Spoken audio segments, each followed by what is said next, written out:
SnowTrax is sponsored by Ski-Doo. Better rides, better riders. Yamaha. Snowmobiles built for the real world. That's the Yamaha Advantage. And by FXR Racing. World-class outerwear.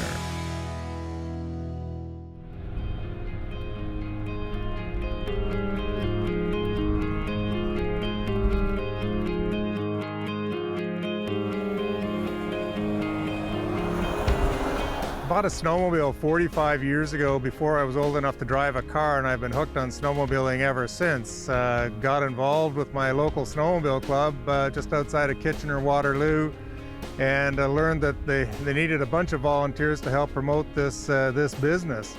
Rose through the ranks, became the president of the Ontario Federation of Snowmobile Clubs in the early 90s. Moved on to become the Canadian president of the Snowmobile Council of Canada.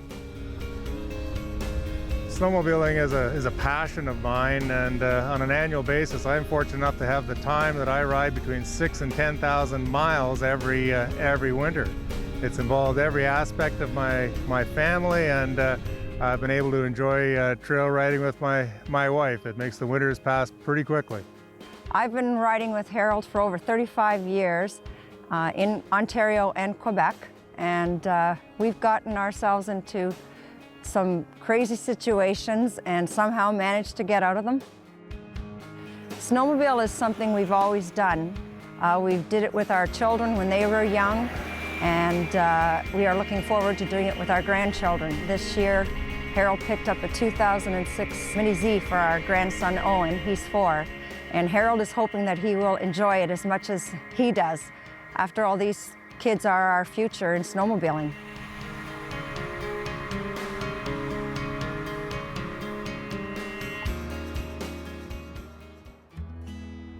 When the average sledder thinks about riding in Northern Ontario, the route most commonly thought of to get to the trails is referred to as the Highway 11 corridor. It's the most direct route north from the largest population base in the GTA and the busiest border crossings from the US. It also ends at and takes you through some of the very best riding in Ontario. So it's no surprise many southern riders or US sledders have never considered another route or region to ride in.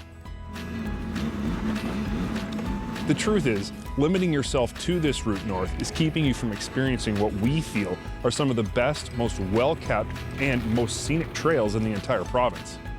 No one can guarantee snow, but if you had to place your bets on where snow's likely going to be, Ontario Highlands would be a pretty safe one. They have historically got higher than average snowfalls and some of the biggest snowfalls in the province for the past 10 years. Ontario's Highlands stretches from midway through Algonquin Park at the top, as far west as Huntsville, and as far south as Minden and Kinmount, and all the way east to the Ottawa Valley. The trails here are wide, they're fast, and they're impeccably kept. We do ride our machines in Kitchener-Waterloo, and that's where we are from, but we really love driving our machines up in Bancroft. We've cottaged in the Bancroft region for the last 30 years, and the town of Bancroft has really come a long way in terms of opening their arms and welcoming snowmobilers. They've built a snowmobile-specific bridge across the York River, allowing easy access to all the motel accommodations, restaurants, gasoline stops, and they're embracing snowmobiling. It's great to see. Bancroft is really only an hour from my home in Minden, and it's a pretty common day's ride for me. Minden to Bancroft for lunch and back, that's what we do. Today we're going to start our ride in Bancroft and head much farther north towards Pembroke, so I'm going to meet Harold and Faye in Bancroft, and we're going to leave from there. I've known Harold for the better part of my life, and I've ridden with Harold more times than I can even count. Harold is well known for getting where he's going. He's just not well known for taking the shortest route to get there.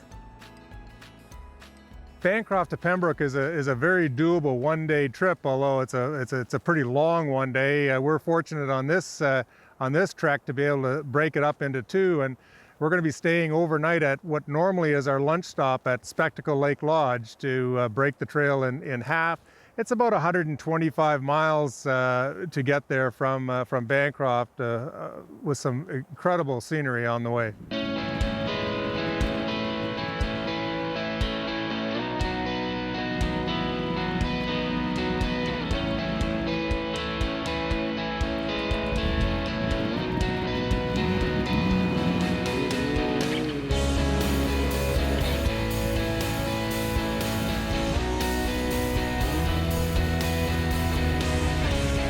ride from Bancroft to Barry's Bay has such a variety of trail, from rail lines to open access logging roads to some tight bush opportunities. And the local clubs really are dedicated to a routine of making sure these trails are groomed to perfection, and we get an abundance of snow as well, so it's a very enjoyable ride. I really do enjoy riding on these trails. I really don't like riding on bumpy trails 90 miles in a day. The scenery up here is just beautiful, and it's really only a few hours from home, and when we get here, we enjoy the trails. We need to do this at least once a month. I know Harold likes to do it more, just so we don't go crazy.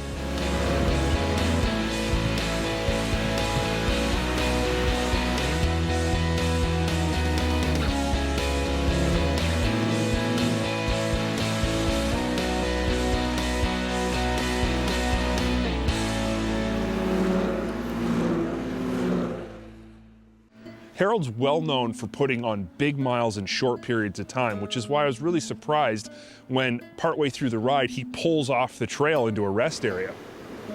But pulling up beside him, I saw why. The route we were riding travels up alongside the Mattawa River and offers some incredible views of the rushing water. This particular overlook is interesting because of how the ice forms on the rocks. It's quite beautiful and was well worth the time spent to check it out. I love stopping at this spot. The view is absolutely beautiful, and it's just the perfect distance from the cottage. You can take a break and then head to the next destination, which will be, I believe, Spectacle Lake today. And it's just a wonderful spot for taking pictures.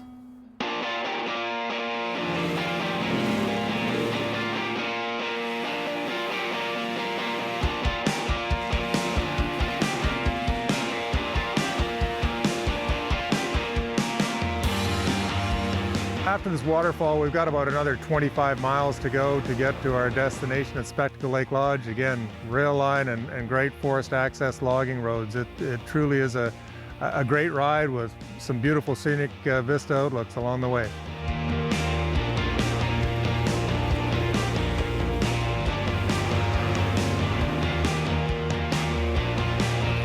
Through this trip, I've been so impressed by how these trails are maintained by the local clubs. We may have been riding midweek, but we were literally the first sleds on fresh groomed trails pretty much all the way into Spectacle Lake Lodge.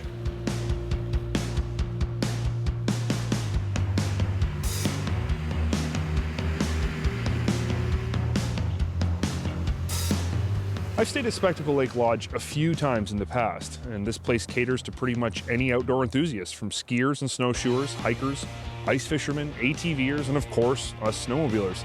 If a rustic but nice atmosphere is what you're after, I'd say Spectacle Lodge is where you need to stay. Accommodations at Spectacle Lake include the main lodge itself that has some normal style hotel rooms in it, and then the cabins. All accommodations are very well appointed and include things like fireplaces and big king-size beds, and the food in the main lodge is just spectacular.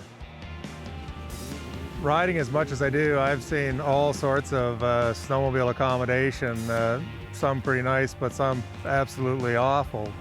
Spectacle Lake Lodge is one of those locations that really understands snowmobiling and is a place I'm real happy to bring my wife to. They pamper you, great food, great accommodation. We've been able to stay overnight at Spectacle as opposed to just having lunch there. So the ride from Spectacle onto Pembroke is about 100 miles, and it's going to be an easy three-quarter day trip, 3.5 to 4 hours into Pembroke.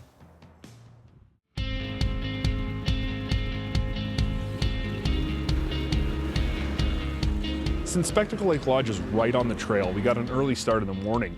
The route to Pembroke is only another 90 or 100 miles or so, and this section of the trip consists of more abandoned rail lines and logging roads with some bush trails mixed in. The trails in the Ontario Highlands regions are wide and fast. Signage is excellent, and the OFSC mapping of this area is also top-notch, so you never feel like you're lost or you don't know where you are. And this gives added confidence to riders unfamiliar with this area to know that they're not going to be lost or get lost on the trail or not know where they are at any time. I really like this part of the trip. I love the fact that the trails are nice and wide, and I have the opportunity to actually look at all the beautiful scenery. This trail runs along the Algonquin Park, and the scenery is as wild as you can get. It's not uncommon to see deer or any other type of wild animal any day.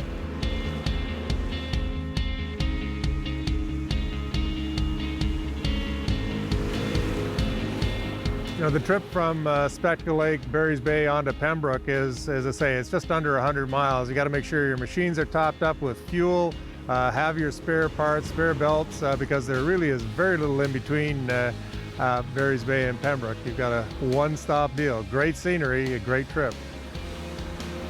The geography of the Barry's Bay to Pembroke trip starts off as pretty tight bush riding, opens up into some logging roads, but as you get closer to Pembroke, it's probably the biggest rail line I've seen. The trail has to be groomed 40 feet wide with big high trestles and really opens up into the Ottawa Valley coming into to Pembroke. A little busy on the weekend, a little more traffic, so hence riding during the week is probably your best bet on heading to Pembroke.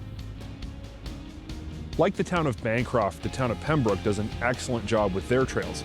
Around the town, the trails are tighter with a mix of farmers' fields, rail lines, ditches, and typical bush trails. Signage around the town is also excellent, which is very important because there are physically more trails around town, so having adequate signage means you won't get lost on your way to the hotel. In Pembroke, we always stay at the Best Western for a couple reasons. It's clean, it's got a big, well-lit parking lot, but most importantly, it's directly off the trail and has a gas station right across the road.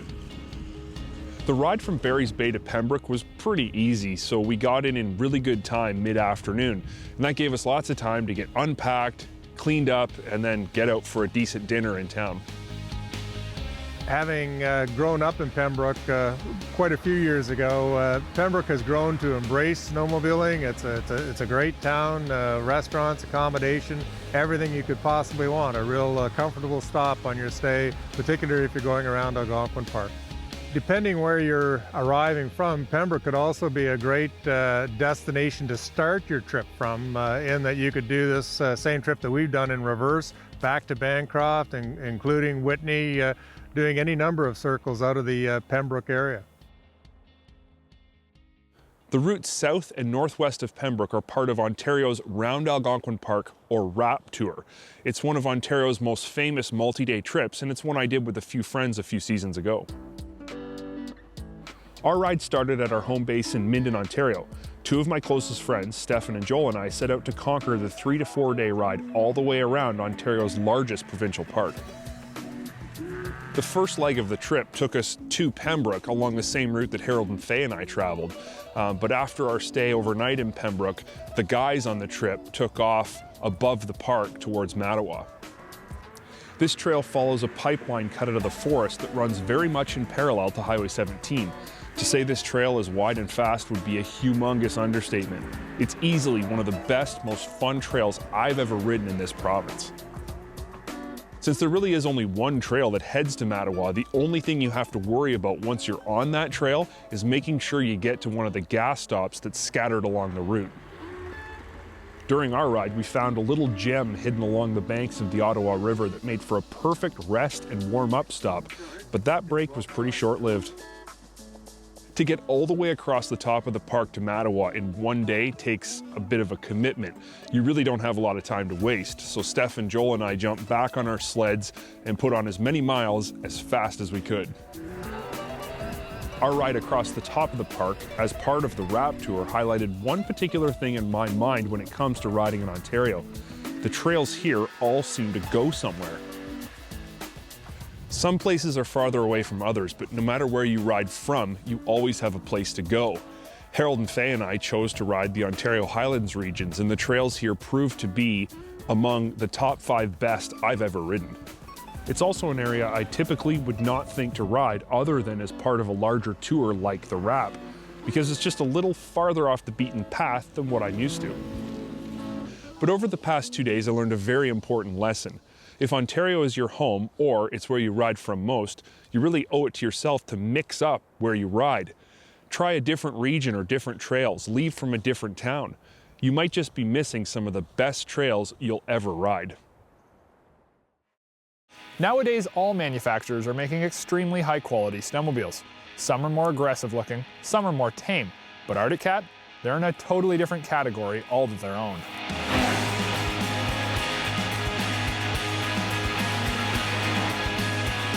Built off the Procross chassis, the 2013 XF800 Sno Pro Limited is a drag-you-out and beat-you-down beast that has a serious problem playing well with others.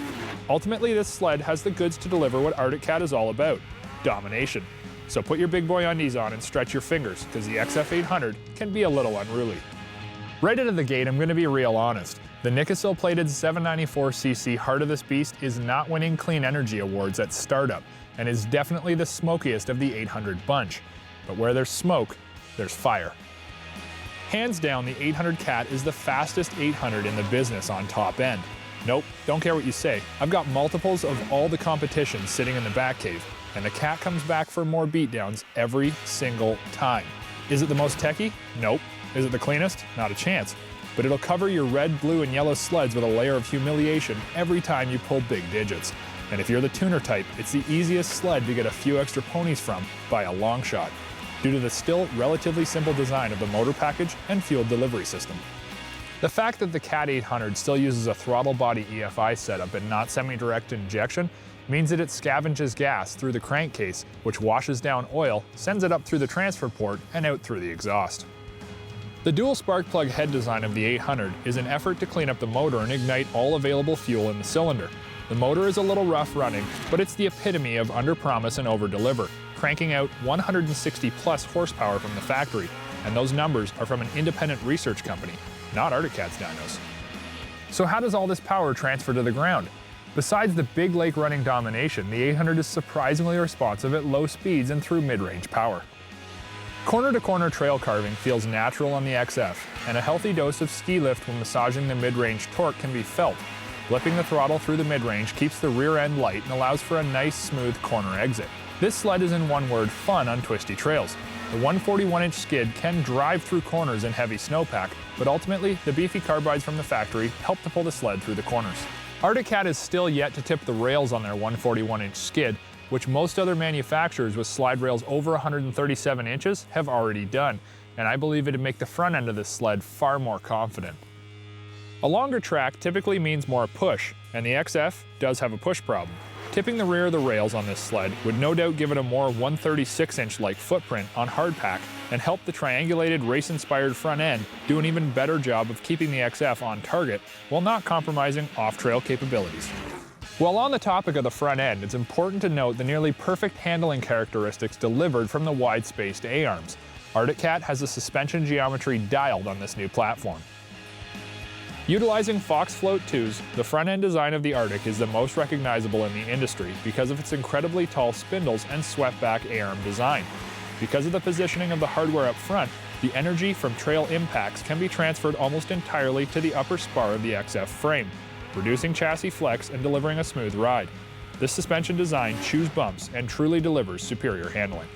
The rear skid is where my gripe lies on the XF, albeit great off-trail, is just far too stiff for this category of rider, especially when you're comparing it to a nearly perfect suspension like Skidoo's R-Motion. While we enjoy Fox's float technology up front, rear skids with float suspension and no torsion springs tend to be rough riding. And ever since the Crossfire borrowed this skid from the mountain sled with a rear Fox float air shock, we've been complaining it's just not plush enough. The travel is there, however, delivering it comfortably has been the issue. Would torsion springs and good old IFP fix the issue? Not sure, but to compete with Polaris's 136-inch Pro Ride and Skidoo's R-Motion, something will have to be changed. While I have been hard on the rear skid of this sled, it's because I know the XF has all the potential in the world. The chassis is flawless, the performance is legendary, and the ride quality is all that's missing from making this a class-leading snowmobile.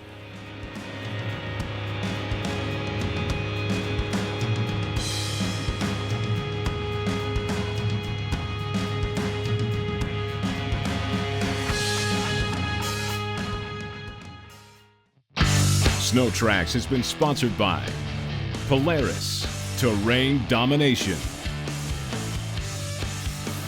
Arctic Cat, Share Our Passion, Yamaha, snowmobiles built for the real world. That's the Yamaha Advantage.